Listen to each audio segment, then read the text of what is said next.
Hello everyone, and welcome to the first episode of Mr. Schwartz's Art Hour. And in this episode, we're going to be taking things slowly at first. We're going to be starting off by making Mickey Mouse's face. Meet me on the other side of the scene transition, and we will get started. And we're going to just start off very simply. We're just going to start off with a circle. Now, this circle doesn't have to be very big because this is actually going to be his face, the main part of his face. Now, one thing you really need to remember with something like this is that you never want to start off by trying to draw every single line as if it is the final line that you're going to be drawing. This is just our basis to start off on, and then we're going to gradually add on to it as we move on. So you also want to make sure that while you're drawing this circle that you don't draw it very heavily, so that you'll very easily be able to erase it, because you will later on, because this is what we're going to be building everything else off of. So what I also am going to do now is is we're going to divide the circle into 4 equal sections, much like a pie, by simply drawing a straight line down and a straight line across to divide it into 4 roughly equal sections. They don't have to be perfectly equal. This is just to give us, again, a good framing device. Okay, so now moving on, we're going to come up to the top left-hand pie section. And starting off near the head, we're going to draw a circle, which is going to be one of Mickey's ears. Now, as to the actual size of this, it can vary. It will vary between person to person. But the main thing you just want to do is try and make it as circular as you possibly can. You'll notice that with my drawing style, it's very heavily sketchy. Some people will try and draw using just one single uninterrupted line. And I've never found that to work very well for me personally, but if it works for you, then that's fantastic. And now looking at this, if I decided, for example, that I wanted the circle to be larger, now is the time to do that. Again, because I'm making sure that I'm not drawing very heavily, I can go ahead and erase out and fix up anything that I need to at this stage. So the main thing with this is that you just have to make sure that this small part of the circle is touching the previous circle that we made for his face. And moving right along, we're going to now go ahead and come over to this section, and this one can be a little bit trickier, but essentially you're going to try and produce a circle that is roundabouts the same size and the same placement as the one you made before. So again, it might not be exactly perfect, but that's why we have this practice session first. That's why we're having this rough sketching low session first. So if it's not exactly the right size that you want it to be, now is the time for you to adjust it. You just want to try and make sure that if you look at it from one side to the other, that they're roundabouts the same size. So I'll just readjust mine a little bit here, fix that up, and you can see again, by drawing lightly, when I erase the lines, it's as if they weren't ever even there. So you should end up with something like this. So I'm going to let you go ahead and do that now. Alright, so you have your 3 circles drawn, and really if you wanted to at this point, you could just shade all 3 of these circles in and call yourself good, because technically this is Mickey's face, but we're going to go a little bit further than that. So what we're going to do now is we're going to come to this middle section here where the 2 lines actually intersect, and we're going to, starting from the middle, we're going to draw a small, almost semi-curve, a small curve, that extends a little ways into the bottom left and the bottom right hand corners. This is going to be the top of Mickey's nose section, because as you remember, Mickey's face, the nose section sticks out quite a bit, but since we're looking at him from the front, this is really all we're going to see as identification for that. So once you have done that, then you can actually use these 2 sections to draw his eyes. So what we're going to do is we're going to start roundabouts here and here. We're going to make 2 marks, one that starts here and one that starts here, a little ways off to the side of either side of this line. And we're going to come a little ways further down and make 2 other marks here and here. So they're not quite at the edge of that curve that you drew, but there is roughly the same amount of space, and if there's not the same amount of space between here and here as it is over on the other side, just make sure that you readjust it and get it to where you want it to be. Now I'm actually going to pause right here, and I'm going to zoom in a little bit closer so you can see what's actually going on. Alright, that's better. So now we're going to use these two sets of lines to make the rest of his eyes. Now the way his eyes are going to work is they're essentially going to be long ovals. So we're going to start here, and we're going to start dragging a curving line that goes up until roundabouts a little over halfway between here and the top of this pie section here. So that then we can actually curve this around and curve it down so that it meets up with that line that we drew before. That's why we had that there, so that we know when drawing this when exactly we need to have the line curved down and where it needs to end. So you should end up with an oval that is curving that way very slightly. It's not straight. It's not straight up and down. It's curved a little bit to the side. And now that we've drawn this semi-oval, we can come over to this side and do our very best to make this oval about the same in terms of size as this one. Now I'm noticing on mine that maybe this part needs to curve inwards a little bit more so that they look about equal. So there we have it. There's the outlines for Mickey Mouse's eyes. Go ahead and let you do that, and then we'll move on. Okay, so moving on now, we're going to make two other marks, just like we did before, on the inside of the ovals. Again, making sure that there's a little bit of space between the sides of the eyes. And then we can do the exact same strategy we did before.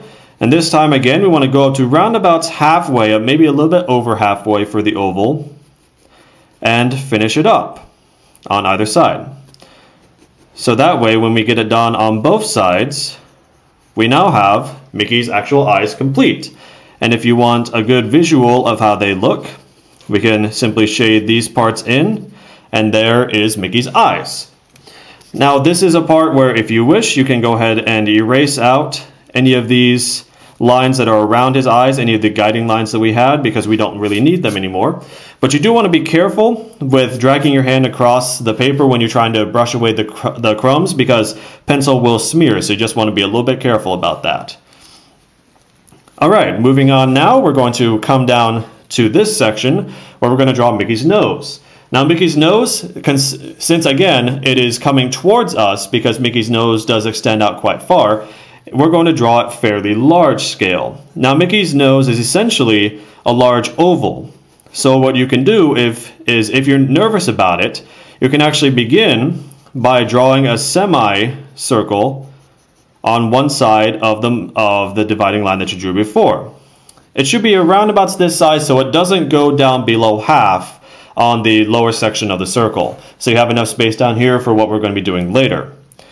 Then again, you want to try and come over to this other side and make it so that they're roundabouts the same size, roundabouts the same distance apart. This is all about little readjustings. You'll notice that even I am not perfect. Sometimes I need to readjust my lines. A good artist will know that while there are some who can do perfect drawings with the first stroke, most artists will have to readjust and readjust. That's the best part about being an artist, is that you can continually readjust yourself. Alright, so there is his nose, and we can go ahead and shade that in if you wish. Very simple shading to do right now. And now the last part we're going to do is we're going to be doing his mouth and his lower jaw section here. Now this can be a little bit tricky, but essentially what we want to do is, since Mickey is always smiling, you'll notice that his face extends out, and because his grin is moving his face out. So what we're going to do is we're actually going to come to a little ways below either side of the dividing line for the lower section of the face, and try and make sure that the two marks you place are about even, about at the same place on either side. And now what we're going to do is we're going to save those for later, and now we're going to draw his actual mouth. So to draw his mouth, we're going to come down a little ways below the nose. Again, there's no real actual measurement, but I always say roundabouts between here and here, a little bit above halfway. And now we're going to start drawing his mouth, which is really simple because the top line is just a curve. So the curve is going to go until about halfway up the nose. So you want to make sure that it's the same on both sides. Make sure that the curve is around about as equal as you can get. Again, if you need to readjust it, there's nothing wrong with that. Doesn't mean you're a bad artist, just means that you're learning. So I'll readjust mine slightly. So I think that looks pretty good. And now, as with most cartoon characters, the top part of his mouth is finished off with these little curves that sort of make him just look that much happier. And now this next part, again, it can seem a little bit intimidating, but just try and keep up with me here. It's not going to be too difficult.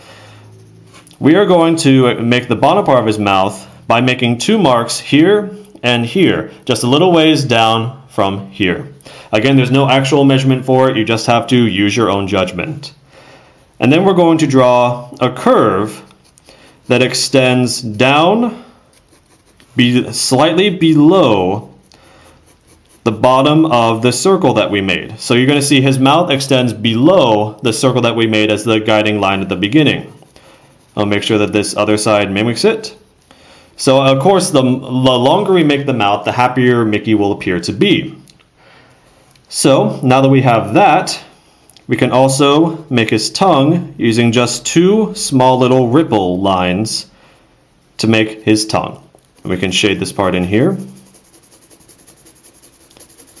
Again, because visual confirmation of what's going on is always good. So there we have that. We have his eyes, his nose, and his mouth. Now I'm going to let you do that, and then we'll continue on with what's going on next. Okay, so now that you have that all ready to go, we're going to now come back to these marks that we used before, and we're going to actually extend Mickey's face out to make it look a little bit more like the actual character. So the way we're going to do that is we're going to come to these marks here, and we're going to very slightly bulge out the sides of his face by curving out from these marks that we made and curving around until you almost hit, actually you do hit the bottom of his mouth, or the sides of his mouth, I should say. So we'll do the other side, try and make it look roundabout the same. I see that maybe I curved it too far down. So we're going to try and match the curve that we made on the other side, as I've said before. Okay, and now from here we can actually go ahead and erase that first line that we drew for the circle because we don't need it any longer. Now, you may be thinking at this point that Mickey looks a little bit strange, and that's because we're not done here. I'm going to let you finish this up, and then we'll move on to the final part of the bottom of his face. Alright, so we're going to finish up here by coming a little bit off to the sides of the mouth here and making another curve just like we did when we did the curve of the mouth here that matches on both sides. And we're going to make it so that these lines actually flow naturally from one into the other. So this is all a process of adding on to what you've already drawn before. So now you can see that when all is said and done down here, we have Mickey's face. And again, if this part is looking a little bit too pointed, you can always come back to it and readjust and make things a little bit smoother and a little bit softer curves. And now we have ourselves the bottom part of Mickey Mouse's face. So now we're going to move up to the top section and we're going to finish things off up here. Now this next part is really fairly simple because this part that we drew here for the circle is actually going to be the sides of his face. But to finish him up, we know that Mickey has that interesting stripe design around his head. So we do need to draw that ourselves. So the way we're going to do that is we're going to come up here to this center line that we have here, and we're going to draw a line that curves out to the top of his head, just like this. So it's going to curve out to the top, just like that. And then what we're going to do is we're going to imagine that this curve continues over and travels down the sides of his face until it reaches that middle line that we have right here. So hopefully you didn't erase that because we still need it. So we're going to mimic that over on this side. So once again, there's no precisely real right way to do this. It's just a simple matter of you and the way that you draw it yourself. So again, you want to draw a line that curves out onto the top of the head and then curves around to the side of his head until it hits this center line that we drew at the very beginning. And then to finish this whole thing off, we're going to connect this area to this area here. Again, using a curve, we're going to connect those two so that it looks like one flows down to the other in a very natural way. So you can see now all of it has come together and we have ourselves a drawing of Mickey Mouse. It still has some of the lines and things through here. So what I'm going to do is I'm going to pause this video and I'm going to come back to you with everything fully shaded the way it should be. Alright everybody, and we are back, and as you can see I've come back in and I've fully shaded in all the parts that are supposed to be black as much as I possibly can with the pencil I have right now. And you can see just how much of a difference it makes just having these really dark values inside there. So I wanted to thank you all for joining me for this first episode of Mr. Schwartz's Art Hour, and please stay tuned for the next episode where things are going to get very, very cute. I'll just leave it at that for now. Thank you for watching this episode, and I'll see you next time.